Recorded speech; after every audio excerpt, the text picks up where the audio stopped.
Hi, I am Marta Svarga, and I am excited to introduce you to Rope and Romance Masterclass.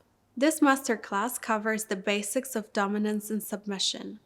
It is a way of introducing the erotic tension between the polarities of dom and sub, which manifest in a strong attraction. The way to look at DS play is to look at polarities that coexist, like yin and yang, for example.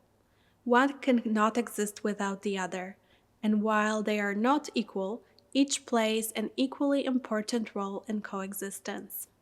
One of my teachers compares the S play to a tango dance. Each partner constitutes different qualities of energies to create a beautiful dance together.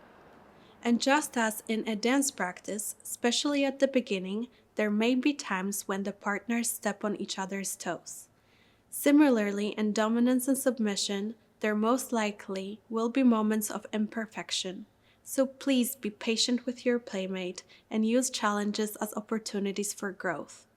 However, at the same time, be aware of different levels of compatibility. Because if your partners keep stepping on your toes each time and does not seem to be effective at applying feedback, then perhaps it is not the right match for you.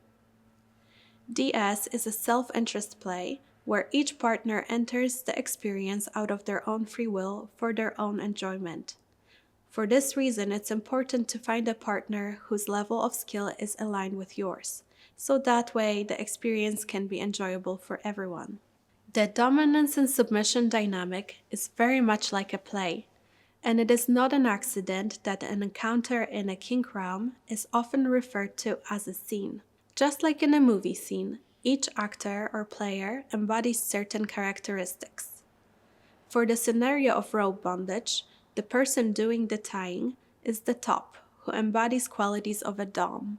Some of the qualities of a dominant archetype may include being present, being attentive, being alert, being focused, being grounded, being competent, confident, in control, etc.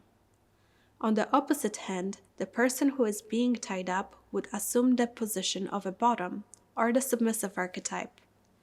Some of the qualities of a submissive may include being soft, being surrendered, gracious, being devoted, and obedient.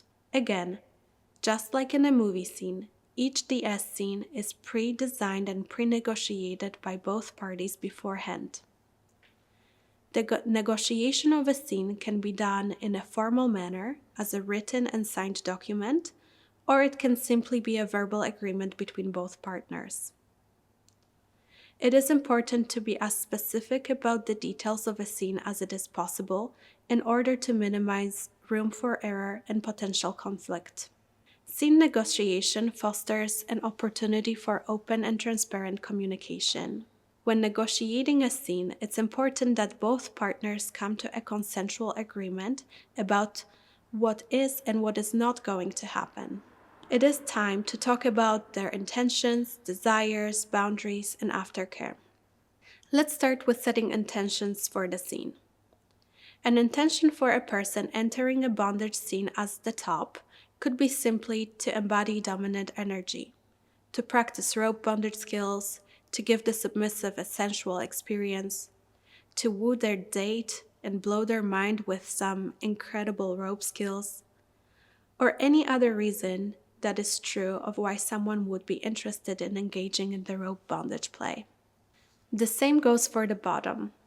What could be some possible intentions for a submissive to want to have a rope scene?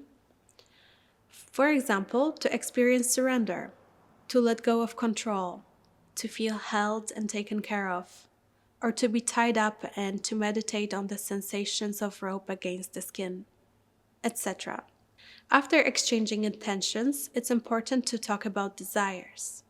Be as specific as you can be. What could be some of the desires for the dominant? Again, it can be simply being able to practice rope, or a desire to embody the dominant archetype. It could be a desire to ravish the submissive or to make the submissive feel devotion towards the dominant, to feel a rush of power from being in control, etc. Speak your authentic desires for this practice. Some examples of the desires for a submissive could include having a chest harness tied around her body, to have her wrists tied behind her back or to be tied up to the bedpost, to have a blindfold on, etc. Find what is true for you and speak it out loud with clarity. After exchanging desires, an important part of the scene negotiation is to openly name boundaries. Boundaries are limits, something that is not welcome. Some of the boundaries may include time limitation. For example, setting the time boundary for only 1 hour scene. There can be a boundary of excluding certain body parts from being touched. For example, no hair pulling, no face touching, no rope around the neck area. A boundary can be a choice to stay fully clothed, etc. Be true to your boundaries and take responsibility for speaking about them in order to avoid unwanted experiences. And last but not the least, the final part of a scene negotiation is negotiation of aftercare. What is it that each party will require in order to feel tended to after the scene is finished? For some, it's important to have time alone for integration. For others, it's important to be held in an embrace. Some like to request availability for 72 hours after the scene for possible processing of emotions or insights.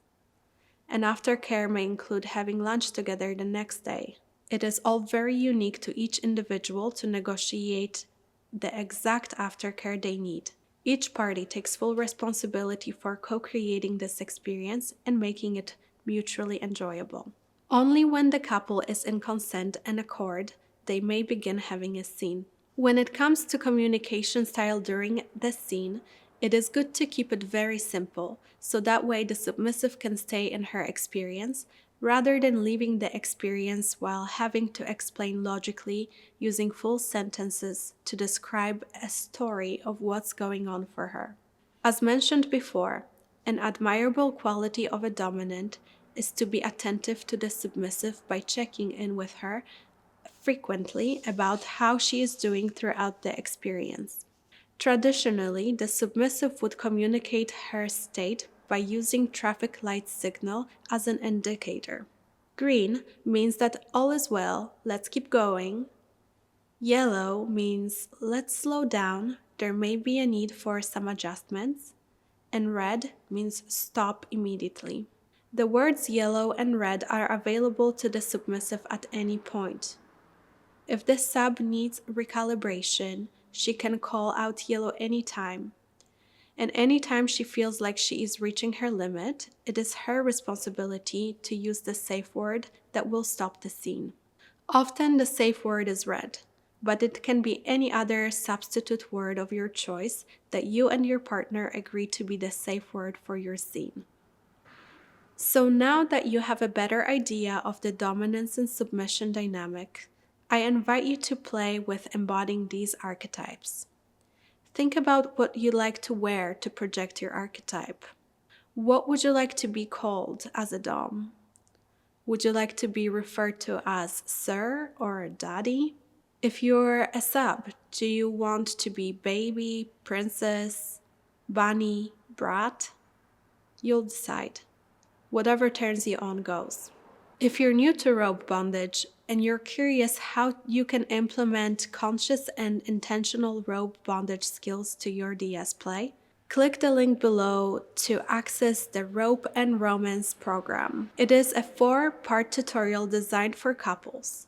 It demonstrates 4 types of easy yet aesthetically pleasing body harnesses applied with mindfulness and care for an erotic and romantic experience. If you wish to spice up your love life and spark more passion in your relationship, this program is perfect for you. You will learn how to awaken sensuality by tying rope around your partner's body. Rope and Romance is intended to inspire a hot date night with your lover. It is an invitation for opening yourself up for fun, new experiences shared with your special person. Enjoy.